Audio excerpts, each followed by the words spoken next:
En 1799, la pierre de Rosette est sa découverte. Lors de la campagne d'Égypte de Napoléon Bonaparte, un soldat français découvre une dalle de basalte noir portant des inscriptions antiques près de la ville de Rosette. Pendant 2 siècles, la pierre de Rosette a été la réponse. Elle a résolu l'énigme des hiéroglyphes, mais aujourd'hui, elle est devenue le mystère ultime. Une intelligence artificielle puissante a été chargée d'une simple réanalyse, mais ce qu'elle a découvert était tout sauf simple. La traduction n'était pas celle que nous attendions. On a découvert que les 3 textes ne disaient pas la même chose. Le même texte en 3 langues hiéroglyphiques démotiques, et surtout grec ancien, qui n'avait jamais été oublié. L'une d'elles renferme un niveau caché, un message distinct destiné à quelques privilégiés. Un message susceptible de bouleverser notre compréhension de l'Égypte antique. 2 siècles de tromperie. La pierre de Rosette, c'est un nom que nous connaissons tous. C'est l'artefact conservé au British Museum, celui qui a révélé tout le monde perdu de l'Égypte antique, pendant plus de 2 siècles. Il a été la clé la plus importante pour comprendre les pharaons. Nous pensions qu'il s'agissait d'une énigme résolue d'un chapitre clos, d'une relique poussiéreuse dont la mission était accomplie. Mais que se passerait-il si la clé qui, pensions-nous, ouvrait la porte était en réalité une toute autre serrure, l'une dissimulant un secret bien plus grand que tout ce que nous avons pu imaginer? Remettons les choses en contexte. Nous sommes en 1799. L'armée de Napoléon est en Égypte, non pas en touriste, mais comme force d'invasion dans la petite ville portuaire de Rosette, ou Rachid, comme on l'appelle localement. Un groupe de soldats français s'affaire. Ils creusent les fondations pour reconstruire un vieux fort en ruine. Un soldat nommé Pierre-François Bouchard ordonne à ses hommes de déblayer les décombres. Sa pelle heurte quelque chose de dur. Ce n'est pas un simple rocher. C'est une énorme dalle de pierre sombre, une sorte de granodorite pesant plus de 760 kg. C'est plus lourd qu'un grizzly adulte. Mais ce n'est pas sa taille qui les a interpellés, c'est l'inscription. La pierre était recouverte de 3 blocs de texte distincts. La partie supérieure présentait la magnifique écriture pictographique des hiéroglyphes des pharaons. La partie centrale était une écriture cursive fluide, que personne ne reconnaissait, qui s'est avérée être du karabia, la langue courante des Égyptiens. Et surtout, le fond était en grec ancien. Voyez-vous, pendant plus de 1000 ans, les hiéroglyphes sont restés un mystère complet. Après la conquête de l'Égypte par l'Empire romain et l'interdiction de l'ancienne religion, le savoir-faire nécessaire pour déchiffrer ces symboles sacrés a tout simplement disparu. Pendant 400 ans, on a contemplé les grands temples de Karnak et de Luxor, ornés de ces gravures complexes, sans en comprendre le sens. On supposait qu'il s'agissait de formules magiques, de décorations codées ou d'un langage symbolique dont toute signification avait été perdue. Personne ne pouvait entendre la voix de l'Égypte antique. Puis apparut cette pierre. L'inscription grecque à sa base en était la clé. Les érudits européens savaient encore lire le grec ancien et ils en déchiffrèrent rapidement le contenu. Il s'agissait d'un décret royal, un texte administratif en apparence anodin, promulgué en 596 avant Jésus-Christ par un concile de prêtres. Ce décret honorait le pharaon de l'époque Timothée V à l'occasion du premier anniversaire de son couronnement. Le texte précisait même qu'il devait être rédigé dans les 3 langues, les hiéroglyphes, langue des dieux, le déodique, langue des documents officiels, et le grec, langue des souverains. Ce fut une révélation. Enfin, une solution. La course était lancée. Des érudits de toute l'Europe tentèrent d'utiliser le grec pour déchiffrer le code. Il fallut plus de 20 ans de comparaisons minutieuses et obsessionnelles. Mais en 1822, un génie français du nom de Jean-François Champollion y parvint enfin. Il comprit que les hiéroglyphes n'étaient pas de simples images. C'était un mélange complexe et brillant de sons phonétiques et d'idées symboliques. Le monde entier a applaudi. La voix de l'Égypte antique ressuscitait. Dès lors, la pierre de Rosette est devenue le fondement de l'égyptologie. Elle était la réponse. Mais voici ce que personne ne vous dit. Et si notre célébration était prématurée, Une nouvelle intelligence artificielle capable de déceler des motifs invisibles à l'œil nu vient de réanalyser la pierre. Et la traduction n'était pas celle que nous attendions. L'IA a découvert un élément caché. Quelque chose qui laisse penser que la pierre n'était pas un simple décret. C'était un chef-d'œuvre de tromperie. La traduction impeccable que nous pensions avoir allait se révéler extrêmement confuse. Pourquoi le passé craint-il l'avenir?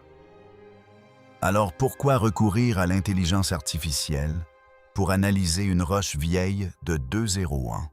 Cela semble relever de la science-fiction, et pourtant, c'est la nouvelle réalité. Voyez-vous, le cerveau humain est extraordinaire, mais il a ses limites. Un érudit comme Champollion devait travailler avec un nombre restreint de textes, émettant des hypothèses et les comparant une à une. Mais une IA moderne est différente.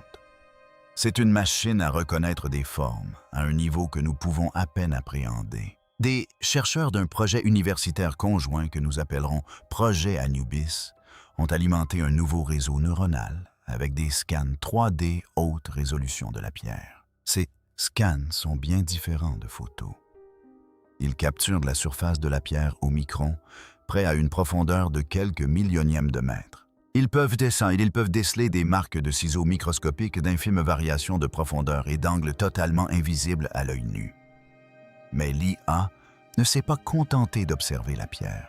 Elle a été entraînée sur l'intégralité des textes égyptiens connus à ce jour, des milliers d'inscriptions de temples, de rouleaux de papyrus, de textes médicaux et d'avertissements funéraires. Elle peut ainsi croiser les données de l'ensemble des documents connus de l'Égypte antique en quelques secondes. Cet œil numérique ne se fatigue pas. Il est dépourvu d'idées préconçues et de biais. On ne lui a pas appris ce qu'il doit chercher. Il repère simplement des schémas. Et il en a trouvé des choses que les érudits avaient soit considérées comme des erreurs de transcription, soit tout simplement ignorées pendant 200 ans. Ce que beaucoup ont négligé, c'est que l'IA ne se contente pas de traduire le texte. Elle le reconstitue. La pierre de Rosette a été brisée.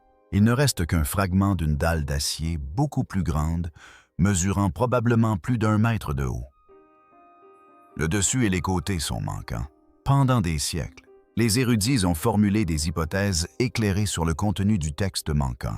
L'IA utilise la modélisation prédictive, en se basant sur la grammaire et le contexte de milliers d'autres décrets royaux et textes religieux. Elle peut calculer avec une précision stupéfiante ce que ces mots manquants étaient très probablement. Mais le véritable choc est survenu lorsque l'IA a comparé les 3 textes. On a supposé pendant 200 ans qu'il s'agissait de traductions identiques. La pierre l'affirme elle-même.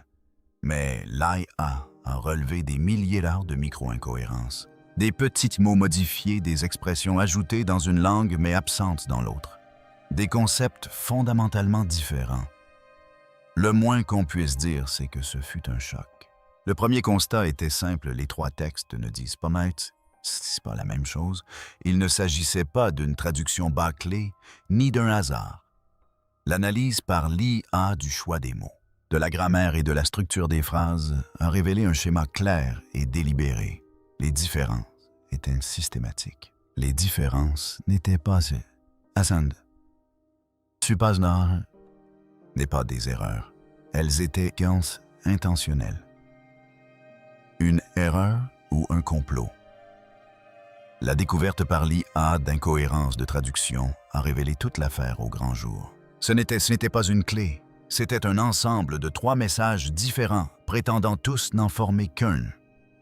C'était une brillante œuvre de propagande politique vieille de 2 ans. Pour comprendre pourquoi, il faut comprendre le contexte de son élaboration. 196 avant Jésus-Christ n'était pas une période faste en Égypte. Le pharaon Tammuz V n'était qu'un... Il était adolescent. Il avait hérité du trône à l'âge de 5 ans et le pays, pour le moins, était au bord du gouffre.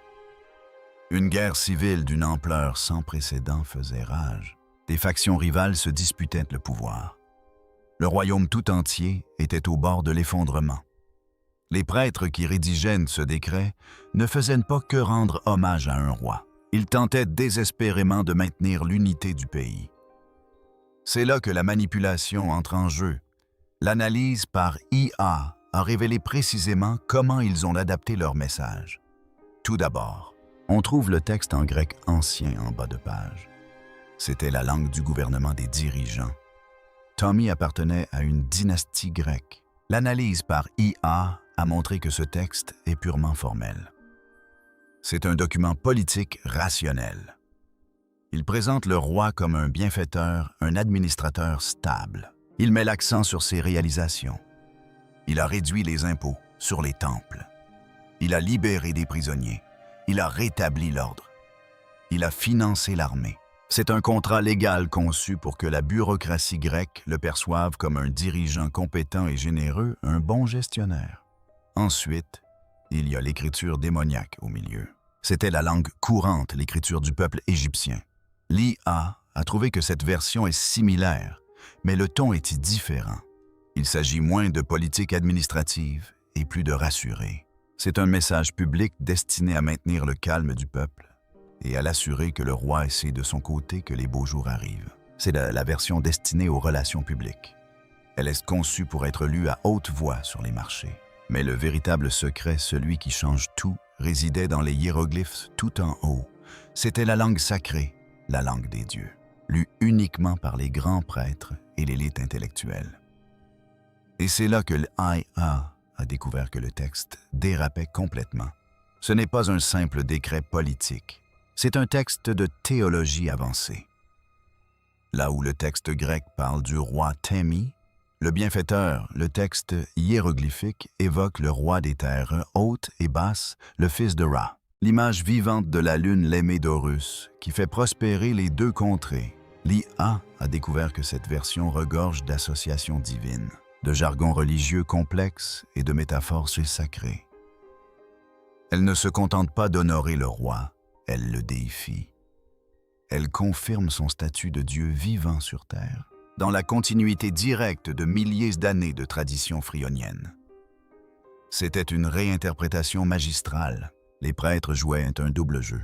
Aux souverains grecs, ils présentèrent un document juridique pratique.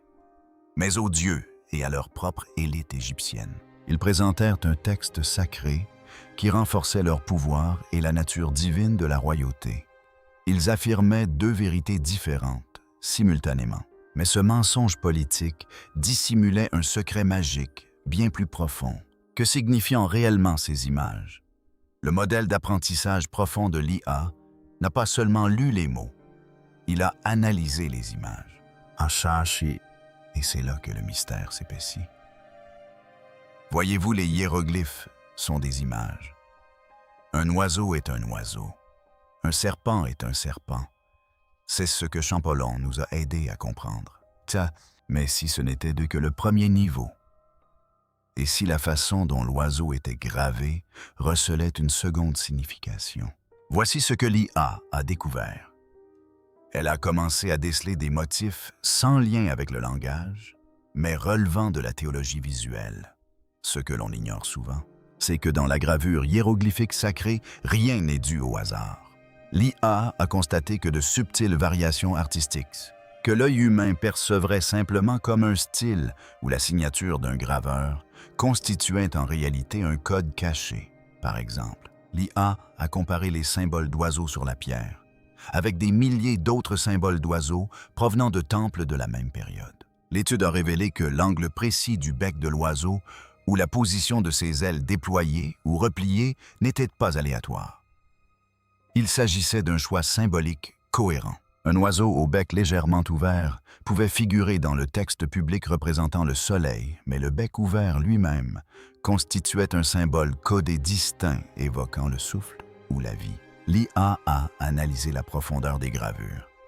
Elle a constaté que certains symboles, comme ceux représentant Dieu ou l'ordre, étaient gravés quelques millimètres plus profondément que le texte politique environnant. Cela leur conférait une ombre subtile, une mise en valeur imperceptible à moins d'y prêter attention. C'était un message dissimulé dans le jeu de la lumière et de l'ombre. Cette théologie visuelle était une seconde langue, un message sous-jacent au message public.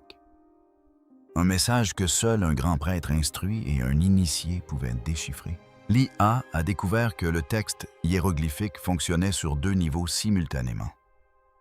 Il y avait le texte public, le décret louant le roi. Mais dissimulé au sein même de ce texte, tissé dans les traits et les symboles, se trouvait un second message secret. Ce message n'était pas destiné aux Grecs, ni même au peuple. C'était pour les dieux. Cela change complètement le sens de la pierre. Ce n'est pas un simple décret.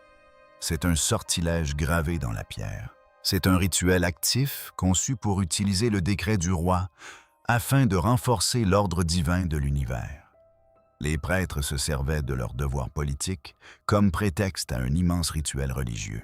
Ils dissimulaient en réalité leur magie à la vue de tous. Et ce message caché n'avait rien à voir avec les impôts. Non pas un décret, mais un rituel. Quel était ce message magique secret? L'IA, reconnaissant désormais le code visuel, commença à comparer les motifs non pas avec des décrets politiques, mais avec des textes religieux. Elle scruta le livre des morts, les guides rituels des temples et les papyrus magiques, et elle trouva une correspondance. Le message caché n'en était pas un. C'était une formule. L'IA a découvert que la séquence de symboles mis en valeur les gravures plus profondes, les oiseaux inclinés et les groupements géométriques spécifiques formaient un texte cohérent. Ce texte était un puissant et complexe rituel. Son but était de restaurer Mahat, le concept égyptien d'ordre divin de vérité et de justice, et de bannir activement le chaos, la violence et le mensonge. N'oublions pas qu'en Égypte, une guerre civile brutale ravageait l'État. Pour les prêtres, il ne s'agissait pas seulement d'un problème politique, mais d'un problème cosmique, le chaos de la guerre civile. La guerre civile avait libéré Isfet dans le monde et menaçait l'intégrité même de l'univers. Il fallait agir. La pierre de Rosette, conclut l'IA, était la solution. Il s'agissait d'un acte de magie d'envergure, orchestré par l'État. Le décret public concernant Tommy Vees n'était que la composante matérielle, le prétexte d'une opération magique bien plus vaste. En louant le roi comme le fils divin de Ra, il rétablissait rituellement sa place de gardien de Miat. En gravant le décret en 3 langues, ils unissaient symboliquement tout le royaume. Et en y inscrivant ce sortilège visuel secret, ils tissaient un réseau de puissance divine sur le pays. Un sort pour apaiser le chaos et mettre fin à la guerre. C'est une révélation stupéfiante. Nous pensions que la pierre était un livre d'histoire, c'est un grimoire. Les prêtres n'étaient pas seulement de fins politiciens. Ils agissaient comme les défenseurs cosmiques du monde, utilisant les seules armes dont ils disposaient, le rituel, le symbole et le secret. Mais la magie qu'ils employaient était plus ancienne et plus étrange que quiconque ne l'imaginait. Plus ancien qu'on ne le pensait. C'est là que l'histoire bascule d'un mystère politique à toute autre chose. L'IA, avec sa mémoire parfaite de chaque texte égyptien, a commencé à repérer la langue dans la couche magique cachée. C'était en un mot étrange. L'analyse linguistique de l'IA a révélé que la grammaire et le vocabulaire utilisés dans ce sortilège secret étaient archaïques. Il ne s'agit pas d'un langage légèrement désuet. Il s'agit d'une langue datant de l'Ancien Empire, une langue vieille de plus de 1000 ans. Même lorsque la pierre fut gravée en 196 avant Jésus-Christ, c'était comme découvrir un passage des contes de Canterbury de Chaucer dissimulé dans un document juridique moderne. Qu'est-ce que cela signifiait? La première théorie est la plus logique. Les prêtres auraient délibérément employé un langage archaïque. Ils utilisaient la langue magique ancienne, sacrée et plus puissante de leurs ancêtres pour renforcer le sortilège. C'était une façon de relier leur nouveau roi d'origine grecque au puissant pharaon de l'Antiquité, une pratique courante dans les contextes sacrés. Mais l'IA a suggéré une seconde possibilité, plus troublante encore. Elle ne s'est pas contentée de lire le texte. Elle a analysé les marques microscopiques du ciseau, la trajectoire de l'outil du sculpteur antique, et les résultats obtenus suggèrent que la surface de la pierre pourrait ne pas être uniforme. Certaines zones de la pierre, notamment là où se trouvent les hiéroglyphes, présentaient de faibles traces, presque imperceptibles de gravures antérieures, sous le texte principal. C'est une révélation fracassante. La pierre de Rosette a-t-elle été retaillée? Se pourrait-il que cette dalle de plusieurs centaines de kilos ait initialement contenu un texte plus ancien? un texte millénaire qui aurait ensuite été effacé et recouvert par les prêtres de Tomi. L'analyse des marques d'outils par l'IA est compatible avec une palmeste, un document nettoyé et réutilisé. Cela soulève une multitude de questions. Si la pierre a été regravée, que disait le texte original? Était-ce une formule magique perdue si puissante que les prêtres ont voulu s'en emparer? Le récit d'un roi oublié? Ou un secret si dangereux que les prêtres ont jugé nécessaire de le recouvrir, littéralement d'un nouveau décret de sécurité? La pierre que nous pensions être la clé de l'histoire pourrait bien être une pierre tombale dissimulant aisément une histoire encore plus ancienne et plus secrète. Mais ce qui manquait à la pierre était encore plus terrifiant. Combler les lacunes. La découverte finale, et peut-être la plus glaçante, provient de ce qui n'y est pas. Comme nous l'avons dit, la pierre de Rosette est un fragment brisé. La partie supérieure qui contenait le texte hiéroglyphique le plus sacré a presque entièrement disparu. Pendant 2 siècles, les érudits se sont contentés de hausser les épaules et de supposer que la partie manquante était identique. Davantage d'éloges pour le roi, davantage de détails sur le décret. Mais l'IA, grâce à sa modélisation prédictive, a comblé ces lacunes. Et ce qu'elle a découvert n'était pas des éloges, c'était une malédiction. Grâce à sa vaste base de données d'inscriptions de temples et de textes anciens, l'IA a recoupé les fragments subsistants. Elle a constaté que la structure du décret ne correspondait à aucun autre document politique. Elle présentait des similitudes avec des incantations de protection rituelle et des bornes destinées à conjurer le mal. L'IA a prédit avec une forte probabilité que la partie supérieure manquante de la pierre de Rosette contenait un avertissement rituel long, complexe et terrifiant. Il ne s'agissait pas simplement d'un panneau « Ne pas enlever ». Il s'agissait d'une formule magique sophistiquée invoquant les dieux égyptiens Anubis, Thoth et Sekhmet pour protéger le décret. Elle prévoyait probablement des conséquences terribles pour quiconque déplacerait la pierre, l'endommagerait ou interpréterait mal sa signification sacrée. Les prêtres n'honoraient pas seulement leur roi. Ils piégeaient leur propre texte. Ils s'assuraient ainsi que leur puissant sortilège, celui dissimulé dans le décret, resterait actif et inviolé pour l'éternité. Cette découverte transforme la pierre d'un document passif en un objet actif, un talisman magique, doté d'un système de défense intégré. Et pendant 200 ans, elle est restée dans un musée, son véritable but demeurant un mystère. Cette découverte n'a pas seulement réécrit l'histoire, elle a déclenché une guerre moderne, un symbole du colonialisme. Cette nouvelle analyse par intelligence artificielle a jeté de l'huile sur le feu. Le débat sur la restitution des pierres de Rossier et pierres de Rosette conservées au British Museum de Londres est depuis longtemps source de controverses. Pour de nombreux Égyptiens, elle représente un symbole d'appropriation coloniale, une relique prise par les Britanniques aux Français, qui l'avaient eux-mêmes dérobée à l'Égypte. Cette saisie a eu lieu à une époque où la voix de l'Égypte était étouffée. Pendant des décennies, l'Égypte a officiellement demandé leur retour. Et pendant des décennies, le British Museum a poliment décliné, arguant que la pierre est un artefact universel et qu'il est préférable qu'elle reste à sa disposition, accessible à des millions de personnes. Mais cette nouvelle découverte de l'intelligence artificielle change la donne. Ce que beaucoup ont négligé, c'est que les archéologues et chercheurs égyptiens avancent désormais un argument de poids. Il ne s'agit pas seulement du vol de nos biens.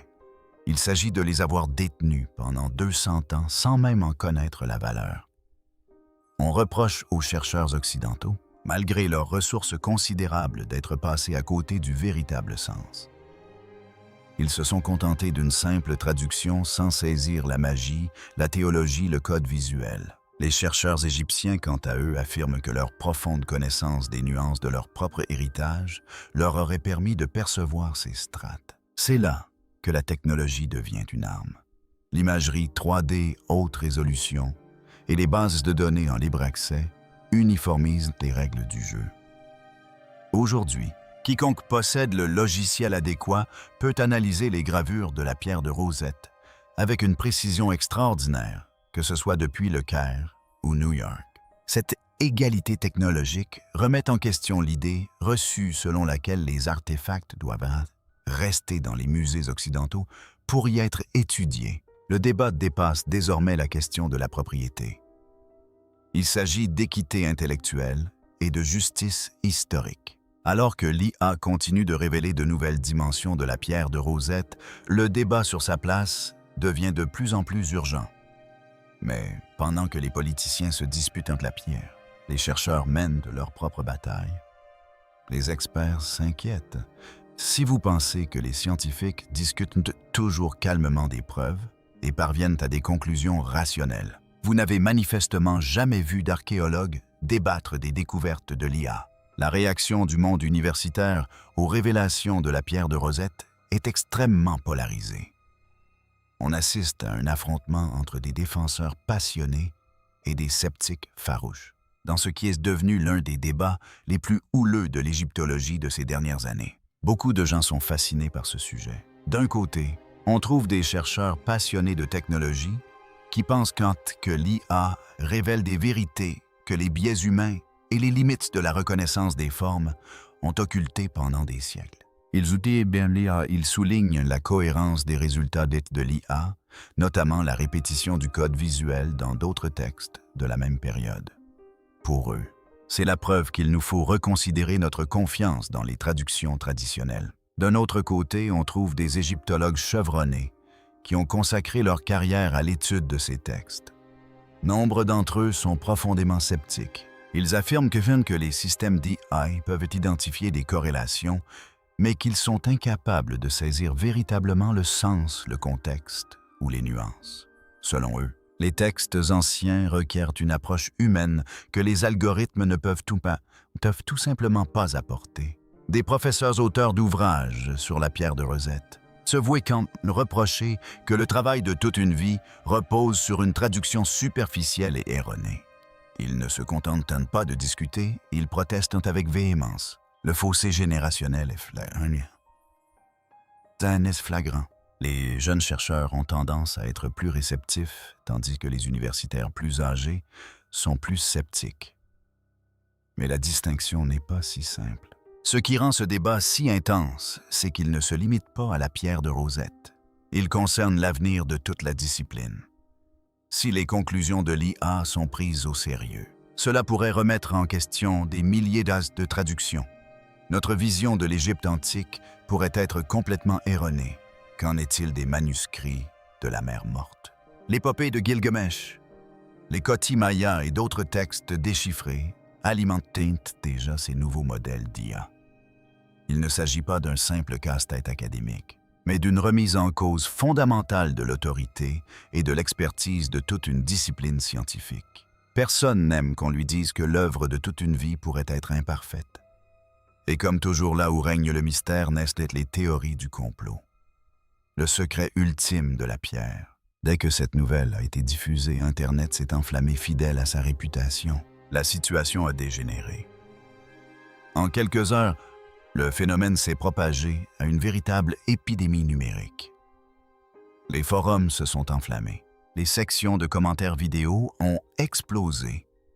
Et les réseaux sociaux se sont soudainement remplis de prétendus experts qui prétendaient détenir la vérité absolue, les découvertes de l'IA. Ces analyses nuancées et complexes des langues anciennes ont malheureusement été récupérées par tous les groupes imaginables qui ont propagé des théories historiques alternatives. Certains passionnés, ceux qui voient des astronautes antiques dans chaque gravure, ont immédiatement interprété ces découvertes comme une preuve irréfutable. Voilà. C'était la preuve qu'ils attendaient. Ils affirmaient donc que les anciens Égyptiens avaient accès à une technologie avancée ou à un savoir secret perdu. Peut-être provenait-il de l'Atlantide, peut-être d'une comète de passage, peut-être d'extraterrestres. Ils ont présenté les nouvelles significations à plusieurs niveaux que l'IA a mises au jour, comme une preuve définitive de l'existence d'une sorte de civilisation surnaturelle. Comment, se demandait-il, un peuple primitif aurait-il pu intégrer autant de niveaux de sens dans un seul texte? Il a forcément bénéficié d'aide. Soyons clairs, ce n'est absolument pas ce qu'affirment des chercheurs. Loin de là. les systèmes d'écriture complexes, les significations cachées et les métaphores à plusieurs niveaux ne requièrent rien de surnaturel, ni technologie de pointe, ni visiteur d'une autre planète. Ils sont le fruit de la force et la plus puissante sur Terre, l'intelligence humaine, et d'une culture riche et développée. Il s'agissait d'un peuple doté d'une société complexe, d'une religion complexe et d'un système politique complexe. Naturellement, leurs écrits étaient tout aussi complexes. Suggérer qu'ils aient eu besoin d'extraterrestres pour les réaliser est, à vrai dire, une insulte à leur génie. Il y a ensuite l'autre versant de cette théorie du complot. Selon cette perspective, les chercheurs, les universitaires et les historiens seraient au courant de ces incohérences depuis des années, voire des décennies, mais les auraient délibérément dissimulées au public. Pourquoi? Pour préserver leur fragile réputation académique, pour garantir leur emploi, pour protéger le récit officiel qu'ils véhiculent et depuis des siècles dans de vieux manuels scolaires. Cette vision cynique ignore complètement la réalité scientifique et historique. Ça sonne bien dans un film, mais dans la réalité, les scientifiques et les universitaires adorent de faire de nouvelles découvertes. Ils vivent penchés pour remettre en question les idées reçues. C'est littéralement comme ça qu'on construit une brillante carrière universitaire. On ne devient pas célèbre en étant d'accord avec l'auteur du manuel d'il y a 50 ans. On devient célèbre en prouvant qu'il a tort. L'idée qu'un vaste complot d'historiens se tisse dans l'ombre pour dissimuler la vérité, ça ne tient pas la route. Alors, revenons à la réalité un instant. Faisons abstraction du bruit ambiant sur Internet. Tout cela s'est-il produit du jour au lendemain? Cette nouvelle découverte en IA est-elle vraiment fondée? Nous n'en sommes sans aucun doute qu'au balbutiement de cette technologie. Les modèles d'IA commencent à peine à déployer tout leur potentiel. Mais ce que cette IA nous révèle avec une clarté glaçante, c'est que le récit simpliste qu'on nous a enseigné en cours d'histoire n'est qu'une version simplifiée, un résumé d'une épopée de 1000 pages. Avons-nous omis un détail crucial? Oui, nous l'avons ignoré pendant 200 ans depuis que nous pensions avoir percé le mystère. En réalité, il ne s'agit pas d'extraterrestres. Il ne s'agit pas d'un complot universitaire mondial. La vérité, c'est presque plus étrange et infiniment plus fascinante. C'était fascinant de constater que les êtres humains, ayant vécu il y a plus de 2 ans, étaient si intelligents, si habiles politiquement et si spirituellement complexes qu'ils pouvaient dissimuler de multiples messages totalement différents à la vue de tous. Ils ont pris un unique bloc de pierre massif et l'ont transformé en un traité politique, un hymne divin, un sortilège et une trêve culturelle, le tout simultanément. Imaginez un peu. C'était un communiqué gravé dans la pierre, annonçant à une population agitée que le roi était aux commandes et que les puissants prêtres étaient enfin de son côté. C'était un hymne divin louant les dieux pour s'assurer leur faveur et une bonne récolte. C'était une formule magique. Les hiéroglyphes eux-mêmes étant censés détenir le pouvoir d'activer la réalité et de rendre éternel le décret royal. Et c'était une trêve culturelle rédigée en 3 écritures différentes, afin que tous les groupes importants du royaume, les prêtres, le gouvernement et le peuple, puissent lire le même message et pour la première fois depuis longtemps, être sur la même longueur d'onde. L'IA n'a pas découvert d'extraterrestres. Elle nous a découvert, nous, dans toute notre complexité brillante, chaotique et secrète. La machine nous a enfin permis de percevoir l'esprit des êtres humains qui ont sculpté cette pierre. Si la pierre de Rosette était si complexe, quelles autres vérités ne sont que des couvertures que devrait décoder l'IA ensuite? Partagez vos idées ci-dessous et n'oubliez pas de liker et de vous abonner.